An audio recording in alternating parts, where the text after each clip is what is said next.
IMS plays a key role today as a global standards organization. The momentum is there. There's enough awareness truly on a global scale to bring the critical mass that's required to drive an idea, a specification, if you will, through to what has to become a market adoption on both the buy side and the supply side.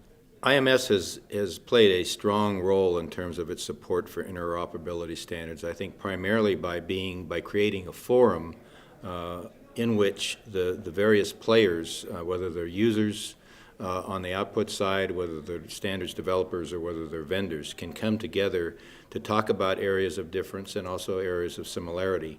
And that forum has really not existed in a global basis up until IMS really began to do that in the last 5 years or so. I am very proud to work with IMS. I've worked with standards organizations before, and the one thing that distinguishes IMS in my mind is the fact that IMS is focused on the ultimate impact of standards. It is about changing teaching and learning.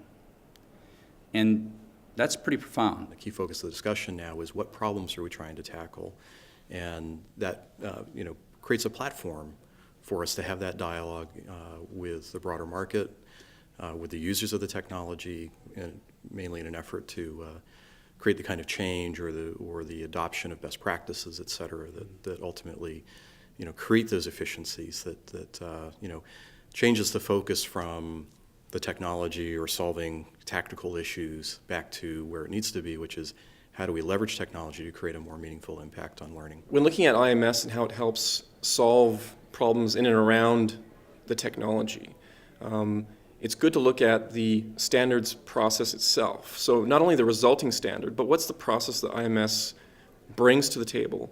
And it brings governments together with vendors, vendors together with end customers, learners, students, and of course the teachers and educators and the faculty and administrators that administer those institutions. It brings them all together around a common process. And in that process, tremendous things happen, not only the development of the standard, but also the understanding of how to apply that after the standard is done and improve the process of learning and teaching.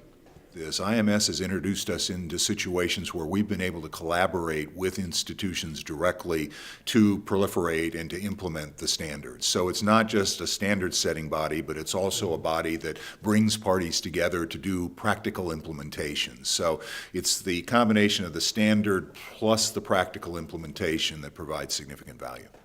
And you know what you're getting when you look to the IMS brand